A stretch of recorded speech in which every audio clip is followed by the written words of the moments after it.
এই নমরুদ সরকার, এই ভয়ঙ্কর সরকারের পতন ঘটাতেই হবে এবং ভয়ঙ্কর ভাবেই ঘটাতে হবে। আমাদের যদি একটা সন্তানও বেঁচে থাকে, আমাদের লেগেসি যদি একজনও বেঁচে থাকে এই বাংলাদেশে, আমরা থাকি আর না থাকি, এই প্রত্যেকটি অন্যায়ের বিচার তারাই করবে। আমরা বেঁচে থাকলে আমরা করব, আমরা মরে গেলে আমাদের পরের প্রজন্ম করবে, আমাদের পরের প্রজন্ম বেঁচে না থাকলে তার পরের প্রজন্ম করবে। কারণ এই টর্চ, এই আন্দোলন, এই ক্রোধ সবার ভেতরেই প্রবাহিত হয়েছে। প্রত্যেকেই শপথ নিয়েছি এবং বড় কিছু নিশ্চয়ই আসছে।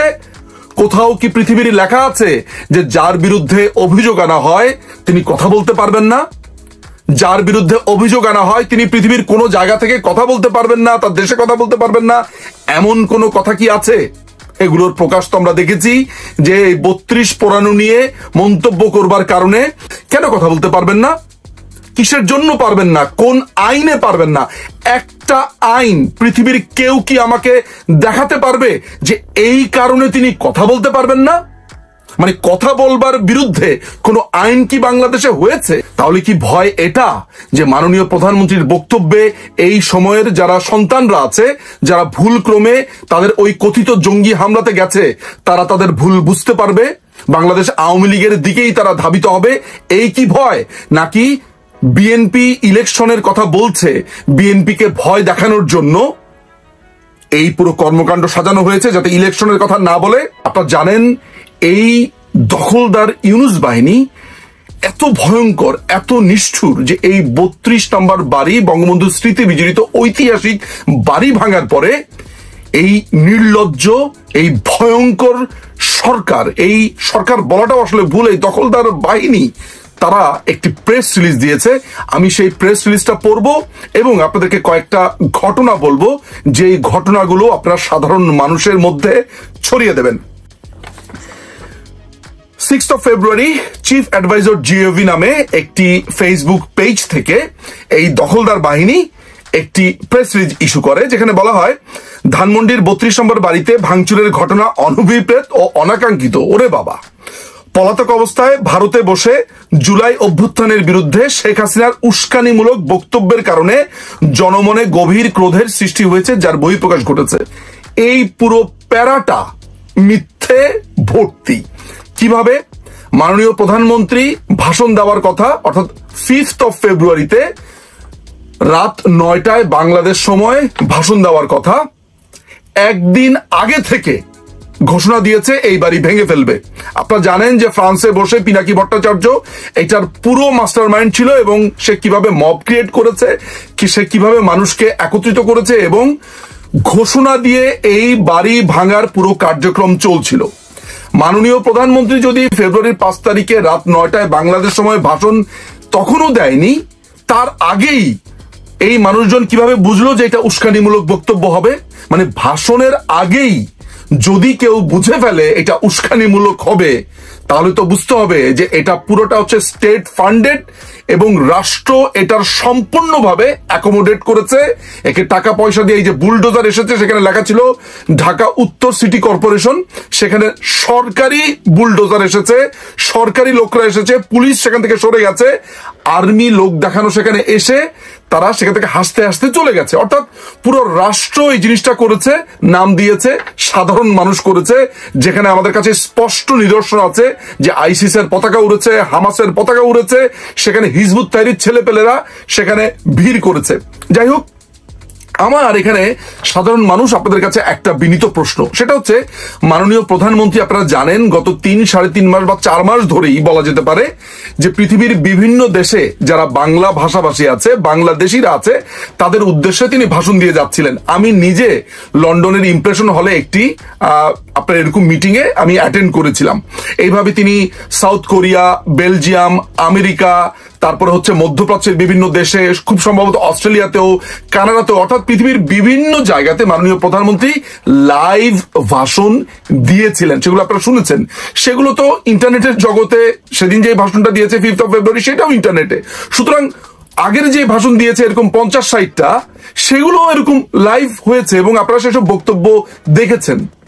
তো এতগুলো ভাষণ দেওয়ার পরে জনমনে অসন্তোষ তৈরি হয়নি, খুবই পার্টিকুলারলি ছাত্রলীগের পেজ থেকে তিনি যখন ভাষণের ঘোষণা দিলেন তখন জনমনে অসন্তোষ তৈরি হলো, তাও 24 ঘন্টা আগে বা তারও আগে। মানে ভাষণ দেওয়ার আগেই যখন বলেছে বা বলছে যে উস্কানিমূলক বক্তব্যের কারণে জনতা সেখানে জড়ো হয়েছে, তাহলে বুঝতে হবে যে এই পুরো ব্যাপারটি প্ল্যান্ড। কারণ ভাষণের আগে তো কারো পক্ষে বোঝার কথা না যে তিনি কি বলবেন। এবং আপনারা ভাষণ শুনেছেন, আপনারা নিশ্চয়ই দেখেছেন, তার সেই ভাষণগুলোর অনেক অংশ আপনারা জানেন, এর আগের অন্যান্য ভাষণে শুনেছেন। এবং তিনি সেখানে সাধারণ ছাত্রদের উদ্দেশ্যে বলেছেন যে তার ছাত্রদের প্রতি রাগ নেই, ক্ষোভ নেই, এই বয়সটাই এমন, তারাও একসময় রাজনীতি করেছেন। এই কথাগুলো তো খুবই সত্য। সেখানে উস্কানিমূলক কি কথা আছে? ওই প্রেস রিলিজের এবার দ্বিতীয় প্যারাটা যদি আমরা লক্ষ্য করি তাহলে সেখানে দেখতে পাই লেখা আছে, গত 6 মাসে 32 নম্বর বাড়িটিতে কোনো ধরনের আক্রমণ ধ্বংসযজ্ঞ হয়নি। গতকাল রাতে এটি ঘটেছে পলাতক শেখ হাসিনার বক্তব্য ঘিরে, যার দুটি অংশ আছে। মিথ্যাচারের যদি একটা ক্লাসিক এক্সাম্পল হয় তাহলে বোধ করি এই দ্বিতীয় প্যারাটা, এটা মনে হয় ক্লাস 8 পাস ফারুকি লিখে দিয়েছে, কারণ ফারুকিকে দেখেছি এটা শেয়ার করতে। তো এই আমি অন্যের কথা বলবো না, শুধুমাত্র 8 পাস ফারুকি যে এখন অপদেষ্টা হয়েছে, যখনও সে অপদেষ্টা হয়নি, এই নাখালপাড়ার ড্রাগখোরটা এর আগে একটা স্ট্যাটাস দিয়েছিল, খুব সম্ভবত 5ই অগাস্টের পর। সে কি লিখেছিল সেটা নিশ্চয়ই আপনার স্ক্রিনে দেখতে পাচ্ছেন। সেখানে সে আহ্বান করেছিল ইউনূস যাতে 32 নম্বরের পোড়া বাড়িটা দেখতে যায়, কারণ 5ই অগাস্ট বঙ্গবন্ধুর এই বাড়িটি, এই ঐতিহাসিক বাড়িটি আগুনে পুড়িয়ে দেওয়া হয়। তো 5ই অগাস্ট কি 6 মাসের অংশ নয়? বলল যে 6 মাসে এই বাড়িটির কোনো ক্ষতি করা হয়নি, কোনো ধরনের ধ্বংসযজ্ঞ চালানো হয়নি। তাহলে 5ই অগাস্টে যে এই বাড়িটা দাউ দাউ করে পুড়ছিল, যেটা আপনারা স্ক্রিনে দেখতে পাচ্ছেন, তাহলে সেটা কি? এই বাড়িটা 5ই অগাস্টে পুড়েছে, এরপরে এটাকে গুড়িয়ে দেওয়ার জন্য তাদের ভেতরের যেই অমানসিক চিন্তাটা, অমানসিক আকাঙ্ক্ষাটা, সেটাই বাস্তবায়ন করেছে। কিন্তু এই অপদেষ্টা ফারুকি তখন বলেছিল যে এই বাড়ি পুড়িয়ে দেওয়া দেখতে যাবে কিনা ইউনূস। এখন সে নিজেই প্রেস রিলিজ লিখছে এবং সেটি শেয়ার দিচ্ছে। এই প্রেস রিলিজের 3য় নাম্বার প্যারাতে লেখা আছে যে, 3য় এবং 4র্থ প্যারাটা দুটো একসাথেই পড়ি। সেটা হচ্ছে যে শেখ হাসিনা দুর্নীতি, সন্ত্রাস, অমানবিক প্রক্রিয়ায় নিপীড়ন চালিয়ে ক্ষমতায় থাকাকালীন যে সুরে কথা বলতেন, গণঅভ্যুত্থানের মুখে পালিয়ে যাওয়ার পরও তিনি একই হুমকি দাবি করে জুলাই গণঅভ্যুত্থানে অংশ নেওয়া প্রতিটি মানুষের বিরুদ্ধে কথা বলে চলেছেন। এর আগের প্যারাতে লিখেছে, জুলাই গণঅভ্যুত্থানে যারা আত্মদান করেছেন শেখ হাসিনা তাদেরকে অপমান করেছেন, অপমাননা করেছেন। মাননীয় প্রধানমন্ত্রী অবমাননা করেছেন? মাননীয় প্রধানমন্ত্রী কোথায় অবমাননা করেছেন? সবচাইতে বড় ব্যাপার হচ্ছে, মানে আমি ধরেন অন্য যুক্তি যাওয়ার আগে, যে উনি তো রাত্রের 9টার ভাষণ দেনই নাই, তার আগেই 32 নম্বরে আক্রমণ শুরু হয়ে গেছে। রাত 9টায় ভাষণ, তার আগে আক্রমণ। তো ভাষণের আগে উস্কানি, উনার কি বাক স্বাধীনতা নেই? বাংলাদেশের সংবিধানে প্রত্যেকটি মানুষ আইনের শাসন পাওয়ার অধিকার রয়েছে অনুচ্ছেদ 27 অনুযায়ী। একই সাথে প্রত্যেকটি মানুষের বাক স্বাধীনতা রয়েছে। সেই বাক স্বাধীনতা কি মাননীয় প্রধানমন্ত্রী নেই? মাননীয় প্রধানমন্ত্রী বাংলাদেশের কোনো আদালতে কিংবা পৃথিবীর কোনো আদালতে এখনো পর্যন্ত কোনো ধরনের অপরাধের জন্য, আই রিপিট, বাংলাদেশ এবং পৃথিবীর কোনো আদালতে কোনো অপরাধে বাংলাদেশের মাননীয় প্রধানমন্ত্রী শেখ হাসিনা কি অপরাধী সাব্যস্ত হয়েছেন? হননি।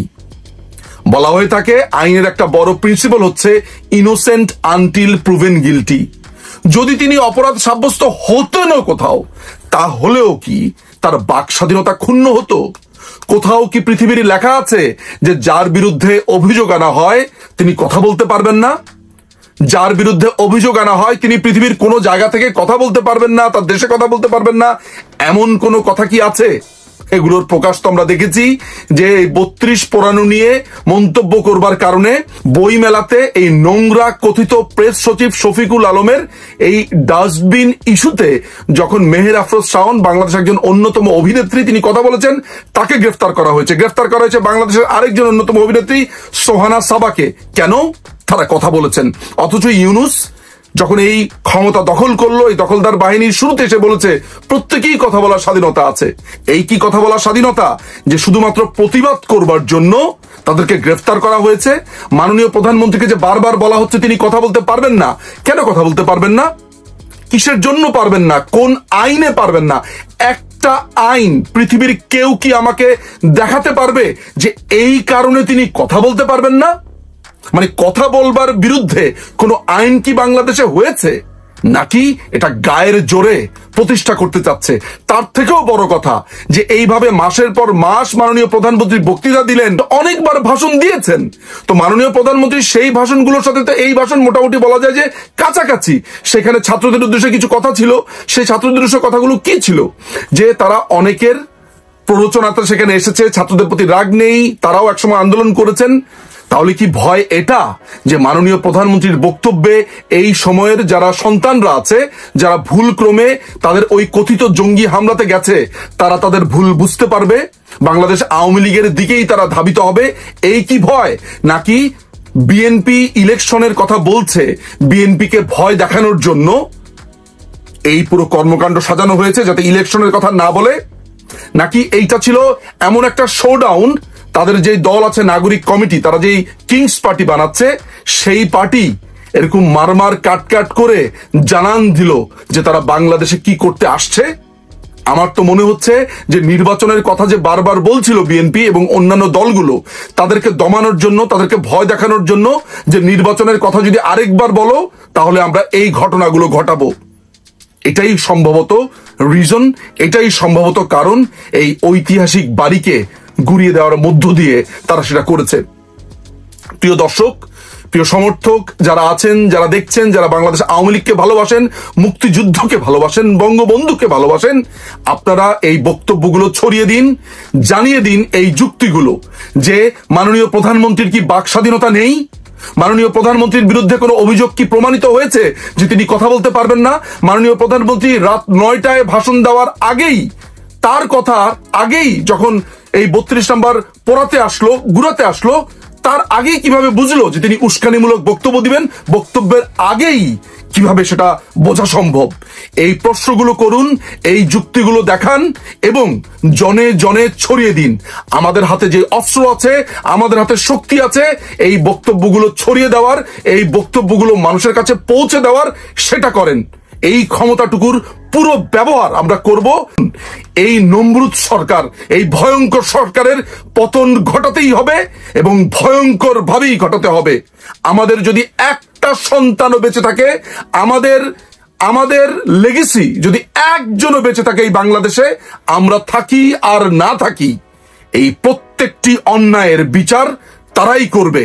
আমরা বেঁচে থাকলে আমরা করব, আমরা মরে গেলে আমাদের পরের প্রজন্ম করবে, আমাদের পরের প্রজন্ম বেঁচে না থাকলে তার পরের প্রজন্ম করবে। কারণ এই টর্চ, এই আন্দোলন, এই ক্রোধ সবার ভেতরেই প্রবাহিত হয়েছে। প্রত্যেকেই শপথ নিয়েছি এবং বড় কিছু নিশ্চয়ই আসছে।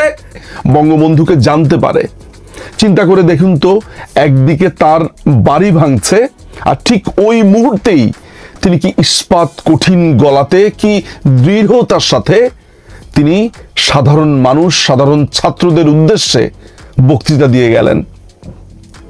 এতটুকু কাঁপল না গলা এবং কি স্মুথলি, কি চমৎকার ভাবে, কি দৃঢ় প্রত্যয়, দৃঢ় কণ্ঠে তিনি বলে গেছেন। এমন শক্তিশালী একজন নেতা, এমন দৃঢ় মনোবল যুক্ত একজন নেতা, একজন নেত্রী যেই দলে আছে, সেই দলের সমর্থকরা গর্ব করতেই পারে। আমি মনে করি যেসব সাধারণ শিক্ষার্থীরা 5ই অগাস্টের আগে, জুলাই অগাস্টে যারা এই কথিত আন্দোলনে যুক্ত হয়েছিল, তাদের অসংখ্য অসংখ্য ছাত্রছাত্রীরা ঘরে ফিরে গেছে। আমি নিশ্চিত তারা এখন শুধু বিস্ময় নিয়ে দেখছে যে কাদের সাথে আন্দোলনে গিয়েছিলাম। আমরা আন্দোলনে গেছি, আমরা তো আবার পড়ার টেবিলে চলে গেছি, এরা কারা সারাক্ষণ রাস্তার ভেতরে রয়ে গেছে। আজকে তারা এই স্বাধীনতা ঘোষণা করবে, আজকে তারা একে মারবে, তাকে মারবে, এই বাড়ি ঘুরাবে, সেই বাড়ি ঘুরাবে। নিশ্চয়ই তারা আজকে তাদের ভুল বুঝতে পারছে এবং তারা বুঝতে পেরেছে যে একদল রাজাকারের বাচ্চার সাথে তারা যোগ হয়েছিল। হয়তোবা তারা ইগোর কারণে, লজ্জার কারণে বলতে পারছে না। আবার অনেকেই বলছে ব্যক্তিগতভাবে, আমি তো এরকম শত শত ইমেল পেয়েছি আমি যে কথাটা বলবার জন্য এই ভিডিওটা করছি এমন একটা মোমেন্টে, সেটা হচ্ছে যে আমার নেত্রীর কাছ থেকে আজকে আমি যেটা বুঝলাম এবং জানলাম যে শত কষ্ট, শত বিপদে এইভাবে শক্ত থাকতে হয়। আজকে তিনি যখন ভাষণ দিচ্ছিলেন, একটিবারের জন্য কি আপনারা একটু নিউট্রালি যদি চিন্তা করেন, ভেবে দেখেন তো যে আপনাদের কাছে একবারও মনে হয়েছে কিনা যে বঙ্গবন্ধুর বাড়ি ভাঙছে? তিনি একটা বারের জন্য বলেননি যে, বা কম্প্রোমাইজ করেননি যে আমি ভাষণ দিব না, থাকুক না, এটা তার চরিত্রেই নেই। বাবাও ছিলেন এরকম দৃঢ়, সন্তানও তেমন হয়েছে দৃঢ়। তাই আমি বলি যে একটি দেশ ছিলেন বঙ্গবন্ধু শেখ মুজিবুর রহমান, আর সেই দেশের সবচাইতে উঁচু পাহাড় মাননীয় প্রধানমন্ত্রী জননেত্রী শেখ হাসিনা। আমি গর্ববোধ করি যে আমি এই দলের একজন সামান্য সমর্থক